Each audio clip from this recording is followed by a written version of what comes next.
Virtual माध्यम से CM Dhami ने कई योजनाओं का किया लोकार्पण एवं शिलान्यास। खराब मौसम के चलते सीएम धामी का रुद्रप्रयाग दौरा रद्द।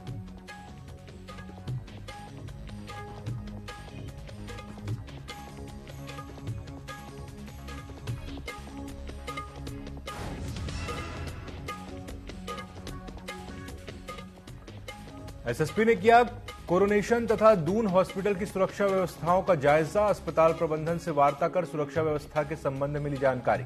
आश्वस्त किया सुरक्षा पुलिस की सर्वोच्च प्राथमिकता।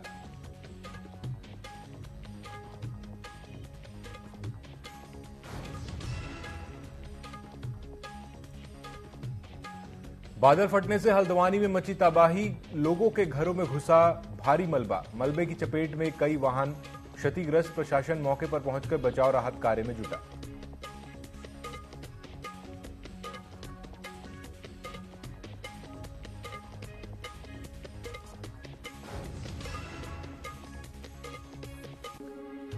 नाबालिग बच्ची के साथ देहरादून में गैंग रेप की घटना। बाल आयोग की अध्यक्ष गीता खन्ना ने की निंदा। ऐसी घटनाओं को रोकने के लिए सामाजिक ऑडिट की जरूरत। परिवहन विभाग के 5 कर्मी शामिल।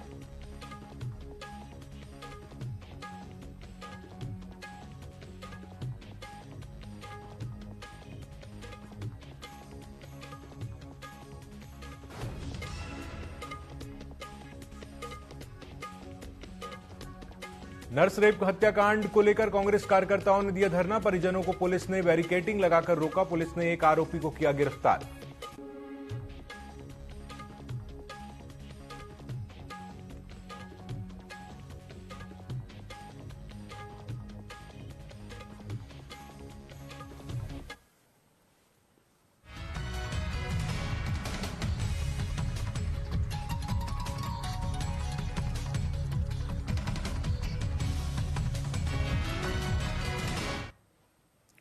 नमस्कार, उत्तराखंड विशेष न्यूज अपडेट में आपका स्वागत है। मैं हूं अंकुर शुक्ल।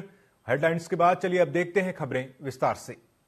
खबर चमोली जिले के दूरस्थ गांव डूमक से है, जहां ग्रामीण सड़क की मांग को लेकर पिछले 19 दिनों से अनशन पर बैठे हैं, लेकिन कोई भी सकारात्मक पहल अब तक शासन प्रशासन के द्वारा नहीं की गई है।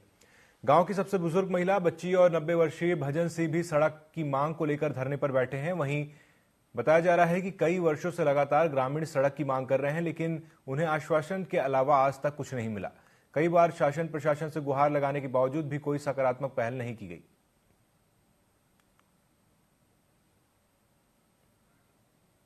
हमारे धरना का 19वां दिन हो चुका है।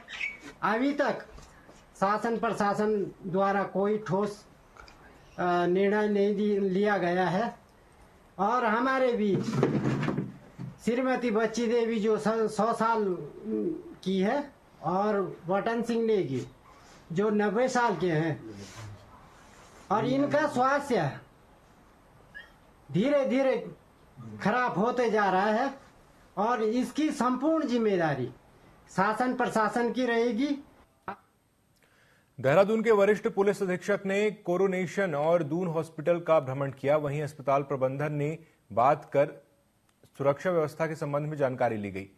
कोरोनेशन हॉस्पिटल और दून हॉस्पिटल में ड्यूटी पर नियुक्त महिला डॉक्टरों के साथ वरिष्ठ पुलिस अधीक्षक और पुलिस की कलाई पर रक्षा सूत्र बांधकर रक्षाबंधन का पर्व मनाया गया।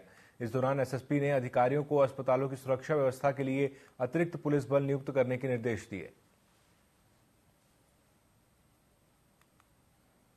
रक्षाबंधन के पावन पर्व पर मैं सभी अपनी बहनों को पहले तो सर्वप्रथम बधाई भी दूंगा और ये भी अश्योर करूंगा यहाँ पर कि जो बेहतर संभव हो सकता है, जो sense of security Dehradun police दे सकती है, उसके लिए हम निरंतर प्रयासरत हैं। कुछ दुखद घटनाएं हुई हैं और जो हमारे लिए भी शर्मनाक है, लेकिन इसको सबक लेते हुए कोशिश रहेगी कि सभी की सुरक्षा और सेंस ऑफ सिक्योरिटी सभी में रहे।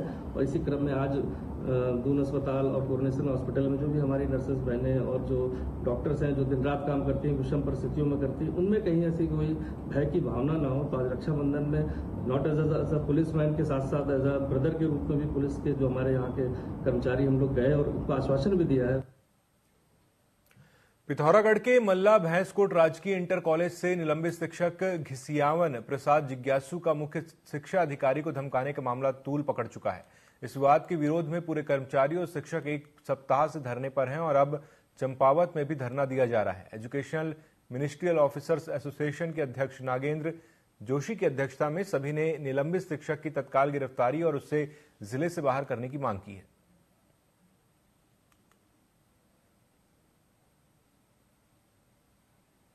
Education ministerial officers association Kumaon Mandal Nainital के आह्वान पर आज यहां पर 2 घंटे का सांकेतिक कार्य बहिष्कार किया गया और मुख्य शिक्षा अधिकारी चंपौत द्वारा श्री घिसियावन प्रसाद जो विवादित शिक्षक हैं उनके जनपद चंपौत से अन्यत्र संबद्ध करने की संस्तुति भेज दी है।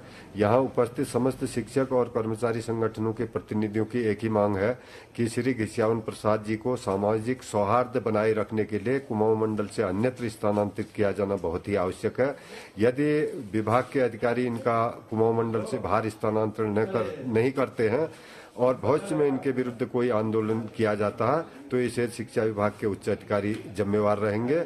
और यहाँ पर आज हम अगले विभाग के फैसले तक इस कार्यक्रम को स्थगित कर रहे हैं। रूपनगर पुलिस ने हाल ही में एक अभियान के तहत बच्चों की तस्करी करने वाले गिरोह के कुछ सदस्यों को गिरफ्तार किया है। एसएसपी गुलनीत सिंह खुराना ने बताया कि सूरज कुमार जो बिहार के सहरसा का निवासी है और वर्तमान में जालंधर के नंगल सलेमपुर में रह रहा है कि पत्नी ने 1.5 महीने पहले एक बच्चे को जन्म दिया। इलाज के दौरान सूरज कुमार की मुलाकात आशा वर्कर कुलविंदर कौर से हुई, जिसने परिवार का खर्च उठाया और फिर सूरज कुमार को हरप्रीत सिंह उर्फ हैप्पी से मिलवाया। हरप्रीत सिंह और कुलविंदर कौर से सूरज कुमार को बताया कि वह अपने बच्चे को कानूनी तरीके से किसी जरूरतमंद को दे दें। सूरज कुमार कुलविंदर कौर के साथ रूपनगर आया, जहां बच्चे की सौदेबाजी चल रही थी। इसी मामले पर पुलिस ने 4 आरोपियों पर मुकदमा दर्ज किया है। ਜਿਹੜਾ ਲੜਕਾ ਜੋ ਬਿਹਾਰ ਸਰਸਾ ਡਿਸਟ੍ਰਿਕਟ ਦਾ ਰਹਿਣ ਵਾਲਾ ਉਹਨੇ 18 ਤਰੀਕ ਨੂੰ ਸਾਡੇ ਪਾਸ ਕੰਪਲੇਂਟ ਮੂਵ ਕੀਤੀ ਸੀ, ਜਿਹਨੇ ਆਪਣੇ ਪਹਿਲੇ ਬਿਆਨ 'ਚ ਗੱਲ ਜਿਹੜਾ ਸਾਡੇ ਕੋਲ ਇਨਫੋਰਮੇਸ਼ਨ ਦਿੱਤੀ ਉਹਦੇ 'ਚ ਦਰਜ ਕਰਾਇਆ ਕਿ ਉਹ ਕਰੀਬ 2 ਮਹੀਨੇ ਪਹਿਲਾਂ ਪੰਜਾਬ ਆਇਆ ਸੀ ਤੇ ਜਦੋਂ ਪੰਜਾਬ ਆਇਆ ਉਹ ਜਲੰਧਰ ਸ਼ਹਿਰ 'ਚ ਨੇੜੇ ਰਹਿਣ ਲੱਗ ਪਿਆ ਕਿਰਾਏ ਤੇ ਦੀ ਮਨਸ਼ਾ ਸੀ ਕਿ ਇਹਦਾ ਬੱਚਾ ਅੱਗੇ ਵੇਚਣਾ ਚਾਹੁੰਦੇ ਸੀ। ਸੋ ਇਸ ਆਧਾਰ ਤੇ ਅਸੀਂ ਬਿਆਨਾਂ ਦੇ ਆਧਾਰ ਤੇ ਅਸੀਂ 4 ਵਿਅਕਤੀਆਂ ਦੇ ਖਿਲਾਫ ਮੁਕੱਦਮਾ ਦਰਜ ਕੀਤਾ। ਸਾਨੂੰ ਜਦੋਂ ਇਨਫੋਰਮੇਸ਼ਨ ਮਿਲੀ ਅਸੀਂ ਐਫਆਈਆਰ ਦਰਜ ਕਰਕੇ ਇਮੀਡੀਏਟ ਜਿਹੜਾ ਐਕਸ਼ਨ ਲੈਂਦੇ ਹੋਏ ਇਹਨਾਂ 4 ਵਿਅਕਤੀਆਂ ਨੂੰ ਗ੍ਰਿਫਤਾਰ ਕਰ ਲਿਆ।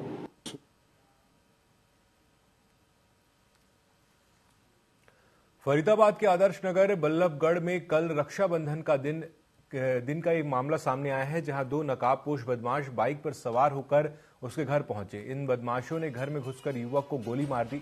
वहीं घटना के बाद इलाके में हड़कंप मच गया। पुलिस को सूचना मिलते ही मौके पर पहुंचकर घायल को अस्पताल में भर्ती कराया।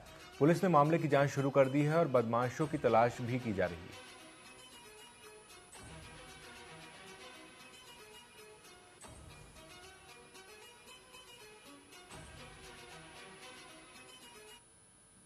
गोली लगी है, ये सूचना मिली थी, जिस पर हम अभी यहाँ पहुंचे हैं और पता लगा है कि गोली लगी है उसको। और कितनी गोली लगी सर? गोली एक ही लगनी बताई गई, एक मिसफायर हुआ है जी और वो शायद वो एक्सपायर भी कर गया लड़का। बाकी अभी कारणों की जांच कर रहे हैं कि कैसे पता लगा, क्या हुआ है, तो जैसे भी सामने आएगा जांच कर रहे हैं। रुद्रपुर के मेट्रोपोलिस कॉलोनी में नकाबपोश बदमाशों ने भाजपा नेत्री मधु राय के घर में घुसकर उसके बेटे पीयूष पर हथियारों से हमला कर दिया। जहां घायल पीयूष को जिला अस्पताल में भर्ती कराया गया है, वहीं घटना का वीडियो सोशल मीडिया पर वायरल हो रहा है। फिलहाल पुलिस मामले की जांच कर रही है।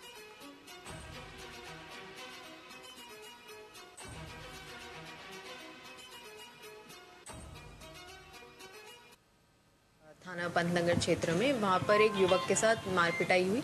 हमें जो तहरीर प्राप्त हुई उनके पिताजी द्वारा, उसमें बताया गया कि जो इनकी मेट्रोपोलिस की जो रेजिडेंट वेलफेयर एसोसिएशन है उसके जो अध्यक्ष हैं और उनके साथ के जो बाकी लोग हैं उनके द्वारा कुछ और अन्य लोगों के साथ मिलकर इस व्यक्ति के साथ कल देर रात मारपिटाई की गई थी। इसके बाद उनको जिला चिकित्सालय लाया गया, जहाँ उनके सर पर काफ़ी चोट थी। उसके बाद उनको हायर सेंटर भी रेफर किया गया। थाना पर रुद्रपुर में अलग अलग घटनाओं में 2 लोगों की मौत हो गई। पुलिस ने शवों को कब्जे में लेकर पोस्टमार्टम के लिए भेज दिया और जांच शुरू कर दी है। पहला मामला मेडिसिटी हॉस्पिटल का है, जहां कुछ रोज पहले यूपी रोडवेज बस की टक्कर से घायल छात्र की इलाज के दौरान मौत हो गई थी। वहीं दूसरा मामला रुद्रपुर के आदर्श कॉलोनी इलाके का है, जहां ट्रेन की चपेट में आने से एक व्यक्ति की मौत हो गई। सीओ सिटी ने बताया कि दोनों मृतकों के शवों को पंचनामा कार्रवाई के बाद पोस्टमार्टम के लिए भेज दिया गया है, जिसके बाद शव परिजनों को सौंप दिया गया है। अब आगे की जांच की जा रही है। कल रात को सूचना प्राप्त हुई थी आदर्श कॉलोनी क्षेत्र में कि एक व्यक्ति की ट्रेन से कटकर मृत्यु हो गई है। उस व्यक्ति की रात को शिनाख्त नहीं हो पाई थी, तो जो भी फोटोग्राफ्स हैं उसे सर्कुलेट हुई थी। आज सुबह उनके परिजन भी ने पता लगाकर आ गए थे, हमारे पुलिस को कांटेक्ट किया था और हमारे द्वारा उनकी पंचायतनामा की कार्रवाई की गई। व्यक्ति की शिनाख्त श्याम बाबू के रूप में हुई है, जो लगभग 45 वर्ष उनकी आयु है और वो इंदिरा कॉलोनी में रहते हैं और टेलरिंग का काम करते हैं। अभी पोस्टमार्टम की कार्रवाई जारी है। कल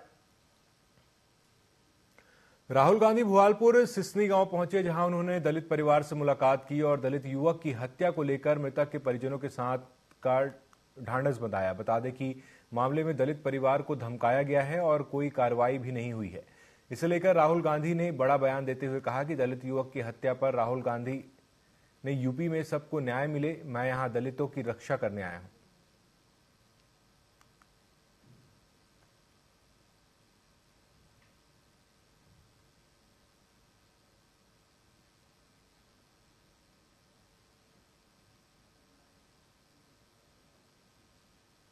यहाँ पे पूरी भीड़ है। ये सारे के सारे लोग जो यहाँ हैं न्याय मांग रहे हैं। मोबाइल नीचे क्यों? मोबाइल क्या कर रहे भाई? कि दलित युवा को धमकाया गया है, पूरे परिवार को धमकाया गया है, एक व्यक्ति को मारा गया है और यहाँ कोई कार्रवाई नहीं हो रही है। जो मास्टरमाइंड है, जिसने करवाया है, उसके खिलाफ कोई कार्रवाई नहीं हो रही है। एसपी यहाँ के मास्टरमाइंड पर कार्रवाई नहीं कर रहे हैं, छोटे छोटे लोगों को पकड़ रहे हैं, इसीलिए यहाँ पे लोग गुस्सा हैं। मैं चाहता हूँ कि उत्तर प्रदेश में हर वर्ग की इज्जत हो, हर वर्ग की रिस्पेक्ट हो और न्याय सबको मिले, इसलिए मैं यहाँ आया हूँ और हम इस मामले को नहीं छोड़ने वाले हैं। जब तक इस परिवार को न्याय नहीं मिलेगा तब तक हम पीछे नहीं हटने वाले। अयोध्या से सपा सांसद अवधेश प्रसाद लखनऊ पहुंचे, जहां उन्होंने दरगाह हजरत कासिम शहीद में मोमबत्ती जलाकर रोशन किया और दरगाह पर चादर चढ़ाकर दुआ मांगी। इस दौरान कई कार्यकर्ता मौजूद रहे। बताया जा रहा है कि अवधेश प्रसाद का इस दरगाह से पुराना नाता रहा है। नेता मुलायम सिंह और अमर सिंह भी यहां बराबर आते थे।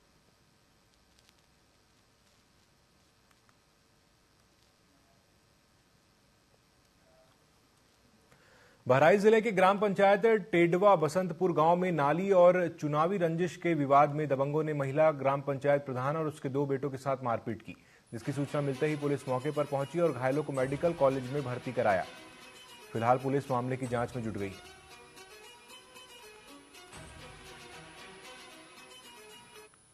मैं इतना बोला, जब ये आए छोटे वाले, जब जिससे कल बवाल हुआ, नंबर बुलाए थे, तो ये बताने लगे कि नहीं साफ करूँगा। तो हम कहा भैया इसको खाली कर दिए, जो ढक्कन गिराए हैं, जो नाली आप बंद किए, बस बात को साफ कर दिए। घर भर झुट के आए हैं हमारे दरवाजे पे, जाके ना टूटा पड़ा है, हमारे घर पे कोई गवाही जाके टूटी पड़ी है, गाँव वाले गवाही कह रहे थे इसमें सफाई नहीं निकलेगा। तुमका भैया आप बता दीजिए, कोई दिक्कत नहीं है। भाई हमारे को लिए अकेले थे वहाँ पे, बाद में कुछ जैसे लोग बोले कि हम नहीं करेंगे, बस उसकी बात पर उनको मारने लगे। हम जब पहुँचे तो झगड़ा हो रहा था, हम पहुँचे बीच में, उनको मारते मारते बेहोश कर दिए। बाद में हम पहुँचे तो हमको मार दिए।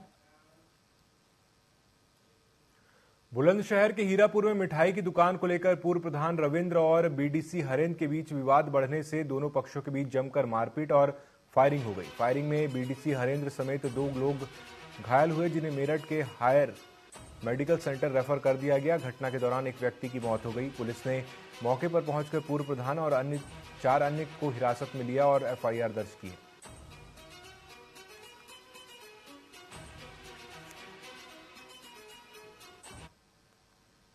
मिठाई की दुकान को लगाने के लेकर के इन दोनों में कहासुनी हुई थी, जिसमें आपस में इन दोनों पक्ष ने एक दूसरे के ऊपर कुछ कमेंटबाजी की, जिसको लेकर के आज रात्रि 11:30 बजे दोनों पक्ष में आपस में झगड़ा हुआ। झगड़े के दौरान रविंदर, जो कि पूर्व प्रधान है, उसके द्वारा फायरिंग की गई, जिससे 2 लोग घायल हुए हैं। वर्तमान में उनको मेरठ रेफर किया गया है और वो इलाजरत हैं। उनकी स्थिति पर निरंतर निगरानी बनाई जा रही है। देहरादून के आईएसबीटी परिसर में परिवहन निगम की बस में नाबालिग से सामूहिक दुष्कर्म की घटना का बाल आयोग ने संज्ञान लिया है। उन्होंने घटना की निंदा और ऐसी घटनाओं को रोकने के लिए सोशल ऑडिट की मांग की है। उन्होंने आईएसबीटी परिसर में सुरक्षा खामियों, बसों में पैनिक बटन और सीसीटीवी कैमरों की कमी पर ऑडिट कराने पर जोर दिया। बता दें कि बस में एक नाबालिग लड़की के साथ परिवहन विभाग के 5 कर्मचारियों ने सामूहिक दुष्कर्म किया था, जिसे पुलिस ने गिरफ्तार कर लिया है और मामले की जांच की जा रही है।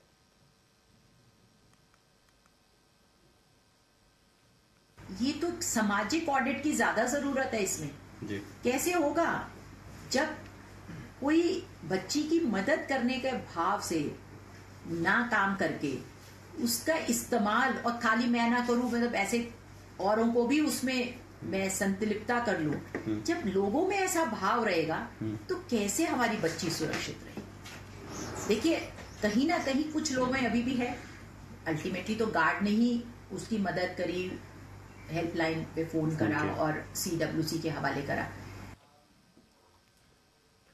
हल्द्वानी में बादल फटने से मची तबाही से लोगों के घरों में भारी मलबा घुस गया है। जहां बरसात और अतिवृष्टि के चलते आम खड़ी नाले की दीवार ध्वस्त होने के बाद कई इलाकों में भारी जल भराव और कई वाहन क्षतिग्रस्त हुए। साथ ही प्रशासन मौके पर पहुंचकर बचाव राहत कार्य में जुट गया है। वहीं राजस्व विभाग के कर्मचारी नुकसान का आकलन कर आर्थिक सहायता का चेक बांट रहे हैं। फिलहाल हालात नियंत्रण में है।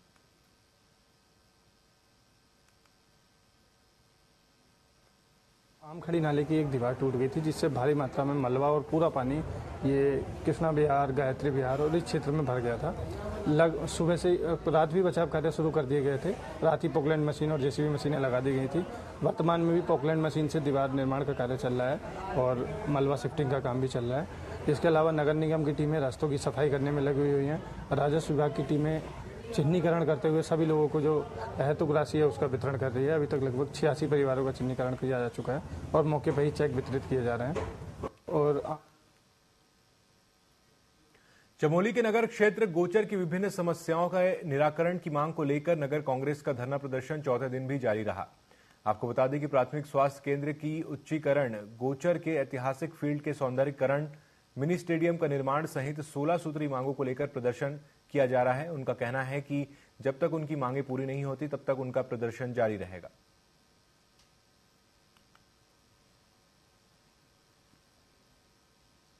नगर क्षेत्र गोचर और उसके आसपास के जो ग्रामीण क्षेत्र हैं उनके जनता के सीधे सवालों को लेकर के ये आंदोलन यहाँ पर जारी है। इसके बाद हम लोग यदि समाधान की दिशा में कुछ कदम आगे बढ़ता है तो ये धरना प्रदर्शन हम समाप्त कर देंगे। यदि इसमें कोई कार्रवाई नहीं होती है तो आगे भी इस आंदोलन को हम जनता के साथ लेकर के बड़े स्वरूप में इसको करने का काम करेंगे ताकि जनता के सहयोग से सरकार की आंखों को खोलने का। आज पूरा देश स्वर्गीय राजीव गांधी के जन्म दिवस को धूमधाम से मना रहा है। वहीं चंपावत जिले के लोहाघाट में महिला कांग्रेस जिला अध्यक्ष के नेतृत्व में महिला कांग्रेस ने स्वर्गीय राजीव गांधी के जन्म दिवस को धूमधाम से मनाया और उनके चित्र में पुष्प अर्पित कर उन्हें याद किया। इस दौरान महिला कांग्रेस जिला अध्यक्ष ने कहा कि राजीव गांधी देश के सबसे लोकप्रिय प्रधानमंत्री हैं।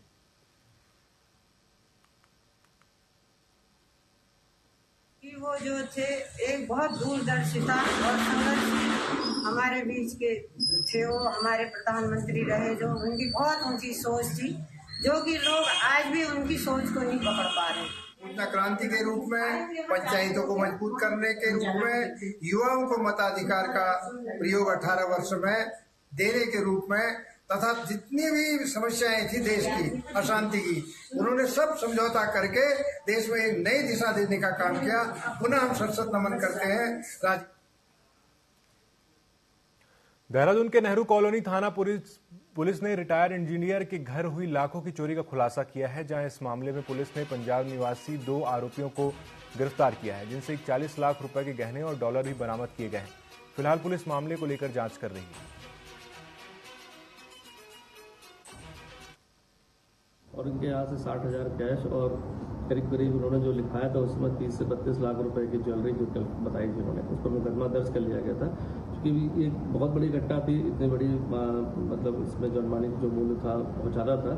एक सपेरा जाति के लोग जो है यहाँ पर काफ़ी दिनों से घूम रहे हैं यहाँ पर, और चूँकि इस तरह के कुछ जाति के लोग पहले भी अपराध में लिप्त रहे हैं तो मैनुअल पुलिसिंग के अनुसार जो है इसमें हमारी टीम ने काम किया और इसको 2 लोग को इसमें गिरफ्तार किया जो तरन तारण पंजाब के रहने वाले हैं। इनका नाम सौरभ और मनदीप है और समस्त ज्वेलरी जो इनके साथ चोरी हुई थी वो सब बरामद हुई। बरामद ज्वेलरी के बाद जब परिजनों को दिखाया गया तो उसकी कीमत करीब 41 लाख रुपए, क्योंकि काफी सारी चीजें वो भूल गए थे लिखवाना।